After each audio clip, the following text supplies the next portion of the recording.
You are Locked On Tigers Postcast, part of Locked On Sports Detroit on the Locked On Podcast Network. Your team every day.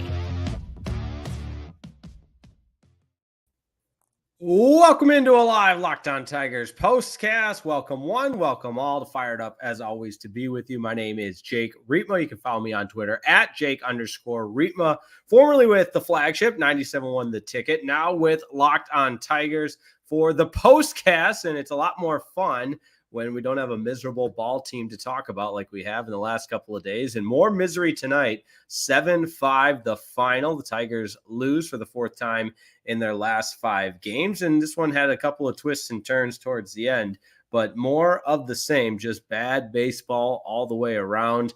The Tigers have now fallen, that's right, 3 games below 500, 32 and 35. The Reese Olson concern level is growing for me. We'll talk about that. And maybe this just is a bad baseball team. And since we've got some time and no need to continue to beat the dead horse, maybe we'll switch things up in the final segment and take a deep dive into what's going on with Spencer Torkelson down on the farm for the Toledo Mud Hens. Saw an interview with him that provided some insight there. So buckle up, dial it in. Thanks as always for tuning in to Locked On Tigers postcast. Proud to be your post-game destination. And thanks for making Locked On Tigers postcast your first listen after the game.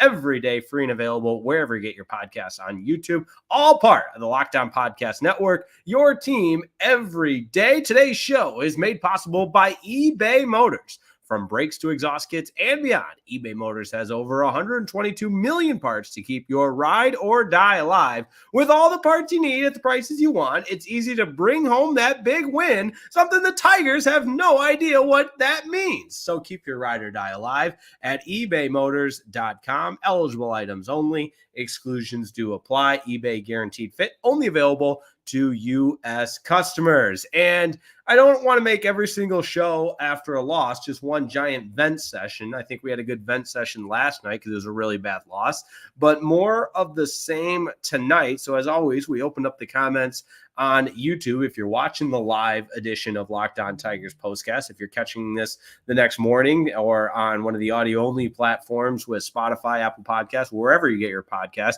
then maybe you don't have to, maybe you skip ahead in this because I do think it's important to voice those frustrations. We've got a couple of people already chiming in the comments. So if you are Locked On Tigers postcast, all part of Locked On Sports Detroit, make sure you subscribe and get your comment in. We'll start with Mark Pajot. I apologize if I butchered that. Mark, how about that? That's easy enough. Kreidler has no effing business being in the big leagues. Yeah, he doesn't. Made a brutal error last night, but it's, we always complain about, and me, I'm the leader of complaining about Javi Baez because he's one of the worst everyday players, not just this year, but it was on a historically bad pace as an everyday shortstop, and he's the highest paid player on the team. So there's a lot to complain about. At least Kreidler's not robbing the team.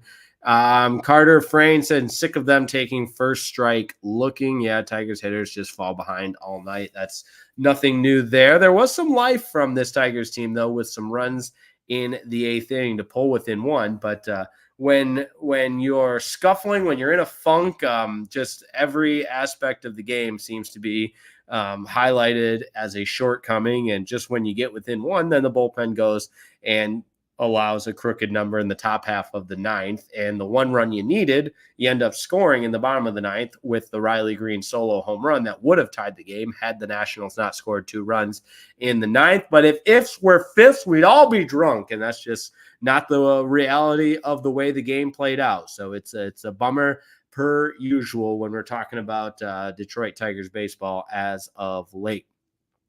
Demetrius McNeil, that's another head scratcher.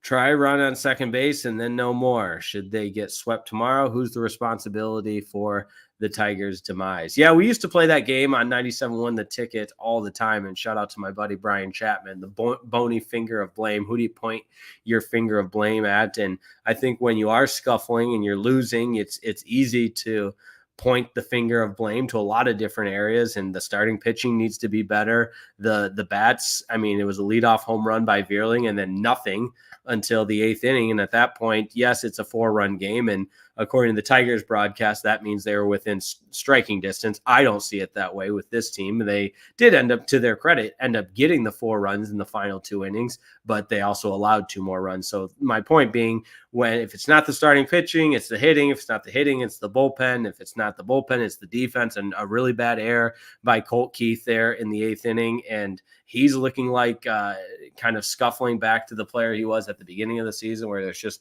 not a lot of production and making a lot of too many errors at the second base position. Like, you just can't make errors at the second base position. So again, it's without, we did the sky is falling, the season's over episode yesterday. You only have so many of those in the holster. And I really expected this Tigers team to come back and maybe come back with a little bit of pep in their step with some vengeance, but it just has not been that way. So that said, I want to get into the concern level with Reese Olson because it's another tough outing for him, and he gets hit with the loss. He's 1-8, 5 1/3, gave up 10 hits, so wasn't really fooling anybody. 4 earned runs, did strike out 3, but walked 2. And if you look at his numbers over the course of his last 3 starts, he just hasn't been good. He hasn't been himself, especially in comparison to the pace he was on at the beginning of the season. But shelled his last time out against Milwaukee, 4 innings with 8 earned runs, 12 hits. So just the definition of shelled. The start before that in Boston gets hit with the loss, just 5 1/3. And that wasn't it wasn't an egregious start of where he got shelled like he did against Milwaukee. Some runs scored late in that start. He was a few pitches away from getting out of it. But nonetheless, that's now 3 starts coupled back to back to back, where you start to think, okay, is he coming back to earth a little bit? Is water finding its level, so to speak? So very curious your concern level as well. Let me know in the comments. You can even scale it for me 1 to 10, because I think a bad start's going to happen. 2 bad starts back to back, sure. But when you start to talk about 3 consecutive starts in which Reese Olson just hasn't been himself, I think that's where the conversation can start. And there is some legitimate concern or even just a discussion to be had about what's going on with Reese Olson. Our opponents getting enough tape on him where they feel like, wait a second, now we know what he's trying to do. Is he not having the command he did at the beginning of the season? It's probably a combination, a little bit of everything. I think you can factor in the mindset that we talk about these all the time with the way this offense, and even just take it a step further, the way this team is built. A starting pitcher has to go into each and every game thinking, I got to be perfect today. I got to come through with 7 innings of shutout baseball, and that can just weigh on you and just be this dark cloud over you and prevent you from going out and executing your pitches. So I wonder how much that factors in as well. YouTube user, unfortunately, the name's not popping up with that comment. Reese Olson is overrated. I think time will tell with that, because make no mistake about it, the beginning portion of the season, and I've got the starts pulled up right here. I mean, the starts that he was putting forth against, his first start against the Mets, sure, 5 2/3. Did not give up an earned run, but yeah, it's not like he's going deep into the games with the 5 2/3. Got hit around a little bit in that start against Pittsburgh, but after that, he just went on a tear. I mean, 6 innings against the Rangers with 1 earned run, 5 innings against the Twins, 2 earned runs, 7 innings against the Royals, 1 earned run, and so on and so forth. Against the Yankees, 5 innings, did not give up a run. Against the Guardians, 6 innings, gave up 1 earned run. So and then 8 innings against the Marlins, 0 runs. So the ERA, again, is going to fluctuate. At one time, that ERA was 1.92, and that was after his first win against Toronto, which would have been at least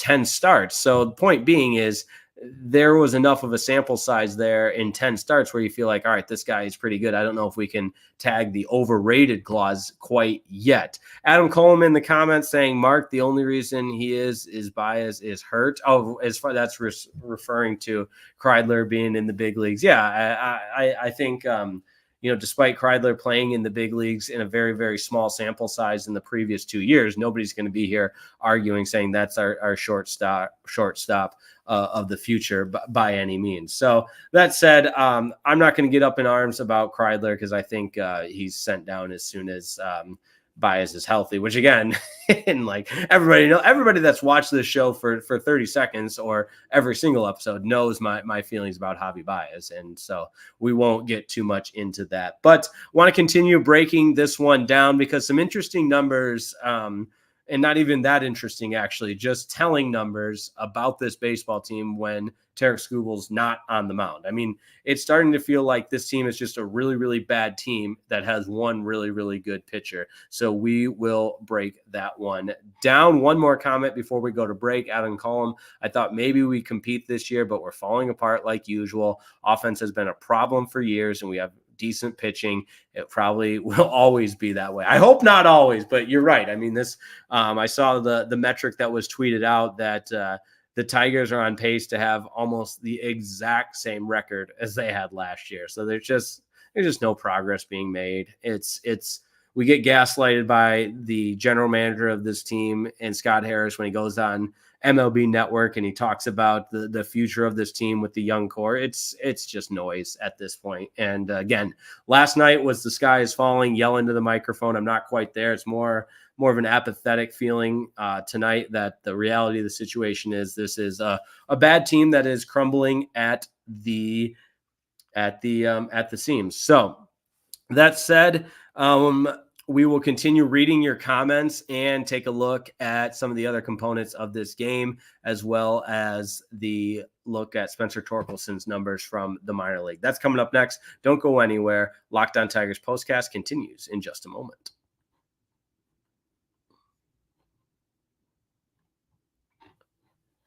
All right, new sponsor today. Proud to introduce each and every one of you to our friends over at Tax Network USA. How about that, sports fans? Tax Network USA, proud sponsor of today's Locked On Tigers postcast. And I got a little message for you because here on Locked On Tigers postcast, we pride ourselves on getting you the latest news for your team, reactions, analysis, and we don't take any days off. That's right. When the final out is recorded, we are on the air, ready to go, and that's the type of dedication that you've come to count on. It's year-round, right? And you know what else is year-round? Collection season. Just because tax season is over doesn't mean the IRS will stop coming after you for unfiled taxes. The IRS can garnish your wages, levy your bank accounts, and even seize your property. You don't want to mess around with the IRS. Don't let the IRS target you. Let the licensed professionals and tax experts at Tax Network USA go to bat for you. I'd rather have the experts at Tax Network USA going to bat for me than any of the Tigers going to bat for me at this very moment. Because with over 14 years of experience and an A+ rating by the Better Business Bureau, Tax Network USA has saved their clients, get this, over $1 billion in tax debt. Yes, I said billion with a B. So whether you owe taxes, have complicated matters that require tax planning, or finally hit that parlay this season and need help correctly filing, call 1-800-549-1000. That's 1-800-549-1000 or visit tnusa.com/lockedon. I'll give it to you one more time. tnusa.com/lockedon.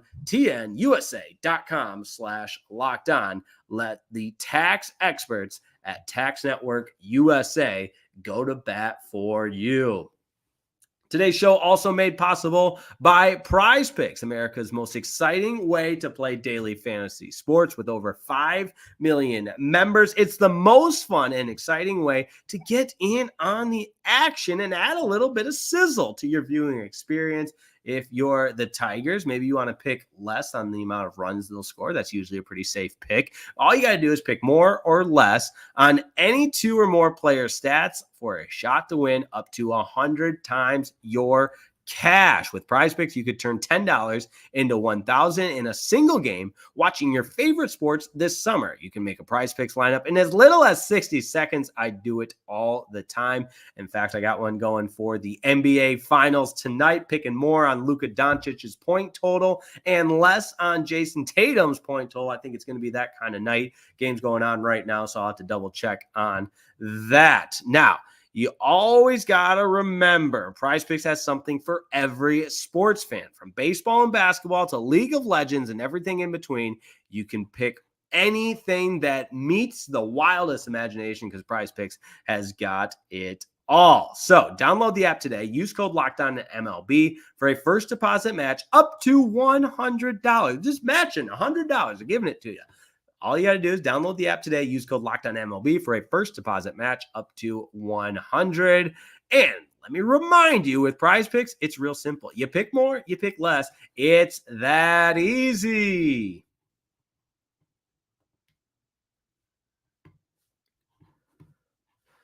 All right. I appreciate everyone's participation on Locked On Tigers postcast tonight because we have some other good comments that we need to get into, because I do want to talk about where this baseball team is at if Tarik Skubal doesn't start, because it's just not pretty. I mean, it's quickly turning into Tarik Skubal. You got a chance to win 1 out of every 5 games. After that, it's just this team is 10 games under 500 in games that Tarik Skubal doesn't start. It's kind of crazy to say out loud, and 10-3 with Tarik Skubal. So it goes to show you just maybe this is a really bad team that has an all-time Cy Young MVP level type pitcher that's pitching once every 5 days that gives you the opportunity to win. And I hate to oversimplify where this team is at with that, because obviously there's so many different layers, and AJ Hinch would tell you how much goes into this, and we agree. But that said, it is kind of interesting to look at the splits of when you have one really good pitcher and the rest of the team just not quite there. And the shortcomings that are under the microscope tonight, the bullpen that was the strength of this team now all of a sudden is an Achilles heel. The offense has been what it is all season long. And the defense, again, I mentioned the bad air, 2 bad airs last night. I think the defense cost you the game last night. And it all boils down to where this team is at. And I mentioned the Tigers were close to being on pace to the exact same record this year as they had last year. 2023, they finished 78-84, 6 games under 500. 2024 on pace to finish 77-85. A whopping 1 game difference. Just no progress. So what are we supposed to believe? And you'll hear this on 97 The Ticket all the time. My former colleague Mike Valeni, who's one of a kind for a lot of different reasons, would always scream, hope is not a strategy. And I couldn't agree more. And hope, and other than just blindly hoping in this organization to be something, I really don't know which way to turn when it comes to supporting the Detroit Tigers and this once proud, prestigious organization that had 4 AL Central championships in a row from 2011 to 2014 and just continued to not even die, I don't want to say, but just be relevant for so many years. And my years growing up is just so far from that. So a couple more comments to get to. Word Van Gogh says, exasperating as always. Kirk Gibson claims we need to be hopeful. From where you see hope, every 5th day we actually look like a major league team. Yeah, that is kind of interesting that Kirk Gibson would call up 97 Won the Ticket and say they need to be more positive. And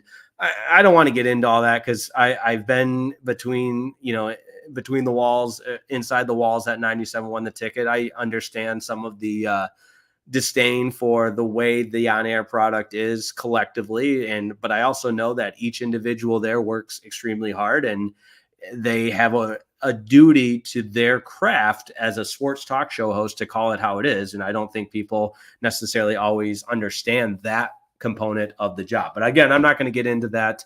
It is interesting that Kirk Gibson felt the need to call up 97 Won the Ticket a couple of days ago and say they need to be more positive. So Mark with another comments here. 55 million under the average team salary says it all, doesn't it? Green is the only big leaguer in our core. Yeah, Mark, I don't know if you've been with us. This is your first time tuning in to Locked On Tigers Postcast.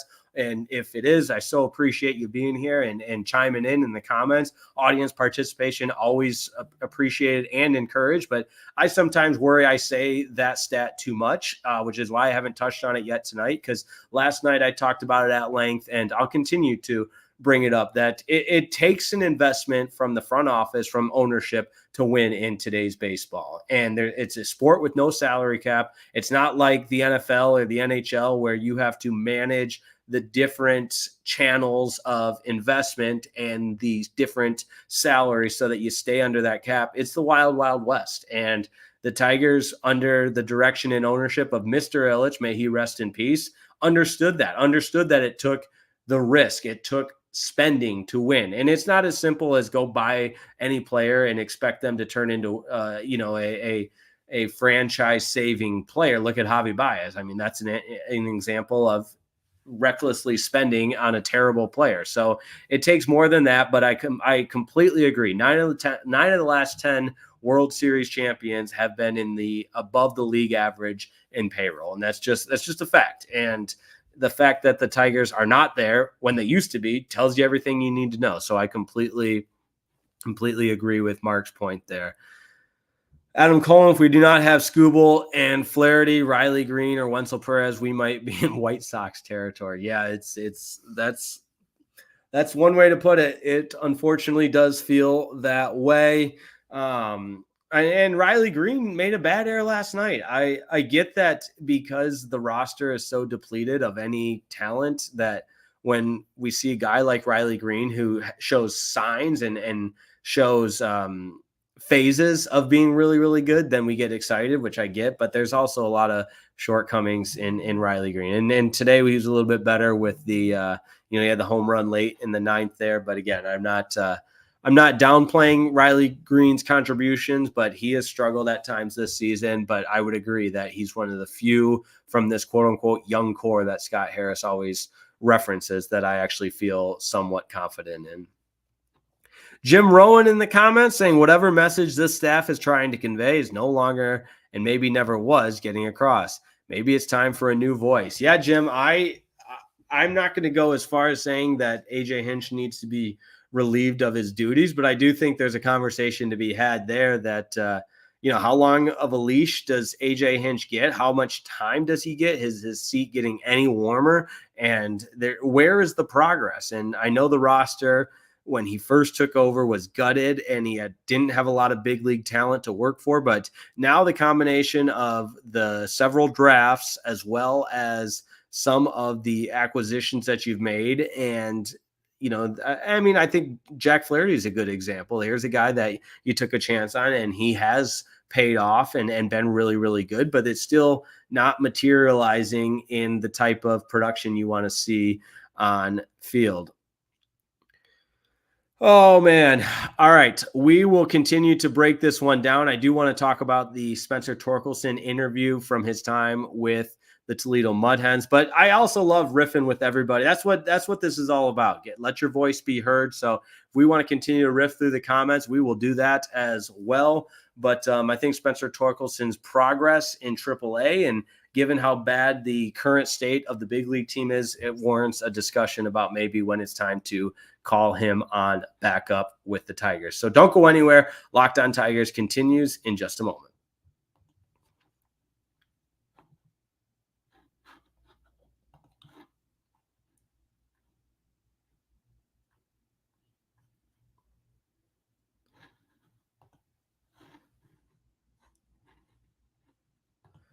All right, Locked On Tigers brought to you by eBay Motors. That's right. They are some of our favorites because, they're all about passion, drive, and patience, the formula for winning championships. And maybe the Tigers could win a thing or two and learn a thing or two about passion, drive, and patience, because that's also what keeps your ride or die alive. eBay Motors is everything you need to maintain your vehicle and level it up to peak performance. I'm talking superchargers, roof racks, exhaust kits, LED headlights, and so much more. So whether you're into speed, power, or style, eBay Motors has you covered. With over 122 million parts for your number one ride or die, you'll always find exactly what you're looking for. And with eBay Guaranteed Fit, your part is guaranteed to fit your ride every time or your money back. Like the Tigers are guaranteed to disappoint you every time or your money back. Because with eBay Motors, you're burning rubber, not cash. With all the parts you need at the prices you want, it's easy to make your car the MVP and bring home huge wins.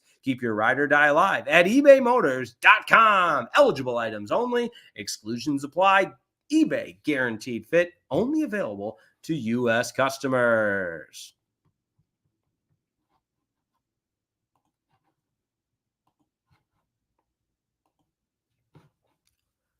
All right, we tie a bow on it with this one. Actually, I do want to say first and foremost, appreciate everybody active in the comments tonight, and one of our larger viewing audiences, much appreciated, because that's what this is all about. And although the platform might change a little bit for me, going from radio to now the YouTube side of things, I love the conversation and the interaction. That's what it's all about, because I'm the same. I watch the Tigers games and we pay attention and we have our observations, we have our opinions, and it's fun to break it all down together. And that's, we come hell or high water, at least we can rest assured, we are passionate about the Detroit Tigers. And speaking of that, Spencer Torkelson did speak publicly on a little feature piece that the Toledo Mud Hens put together. And I thought it was a really good interview. I'll have to retweet it on my Twitter handle at Jake_Rietma. But essentially,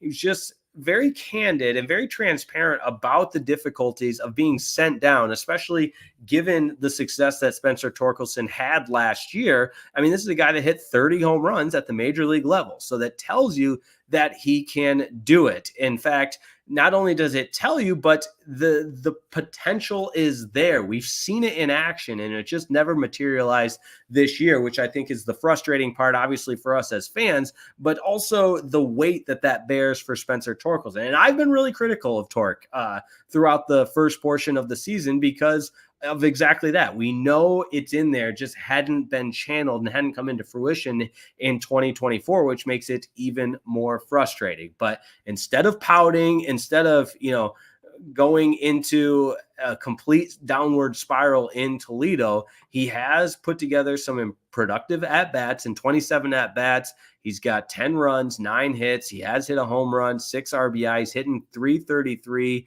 with an OPS over 1, which is obviously something he struggled at the big league level. But I said this the other day too, even through all of his struggles in the first portion of the season, there was a time well into the first couple months of the season where he was still leading the American League in doubles. So the extra base power, the extra base pop when he barrels up a baseball is still there. So I think that, and again, I'm saying this to myself as much as I'm saying it to anybody else, that maybe we pump the brakes a little bit. I think the trip down to Toledo for however long it lasts I'm optimistic that there is a light at the end of the tunnel when it comes to Spencer Torkelson.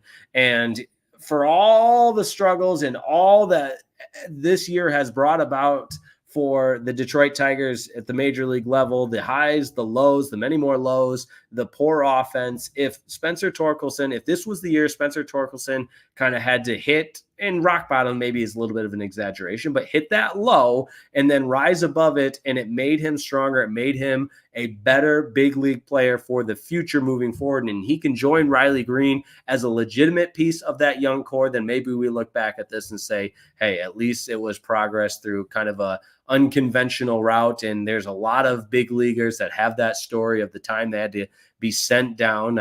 I talked about Jose Abreu for the Astros. He was another one that spent some time in the minor leagues this year and now is back with the Houston Astros. So again, I don't think Spencer Torkelson's out of the woods yet, but I did think that was worth bringing up to, hey, let's just check in on our guy, because ultimately it does no good for anybody to sit here and scream into the mic about how much you can't stand the production or lack thereof production from a first overall draft pick. So I'm rooting for him, and let's hope that he continues to make progress in AAA. And when the time comes for him to be called back up to the big leagues, he makes an immediate impact. But that's all the time we have for tonight. As always, I thank everybody for tuning in to Locked On Tigers Postcast. We do this after every game. Make sure you subscribe to Locked On Sports Detroit. Tell a couple of friends about it because, listen, this is what it's all about. Post-game, instant reaction, instant analysis, chop it up with our friends, have a little community here of Locked On Tigers Postcast supporters, and we go from there. Make sure you're checking out Locked On Tigers with Scott Bentley each and every day as well. And that said, I do appreciate everybody subscribing to Locked On Sports Detroit because remember, we're just getting started with the Tigers season. We'll have Locked On Lions postcast as well as Locked On Pistons postcast when their seasons resume and get back underway for the upcoming season, which will be a lot of fun. So thanks so much, everybody, for tuning in. Make sure you like the video, subscribe, tell a friend about it, and let's continue to support our Tigers one way or the other through hell or high water. And even in the difficult times, we've got each other. How about that for inspiration? Rah, rah, rah. Yeah. Obviously, I'm not any motivational speaker. I just love the Tigers. And I know you do too. So we'll see you next time on Locked On Tigers Postcast. Have a wonderful evening.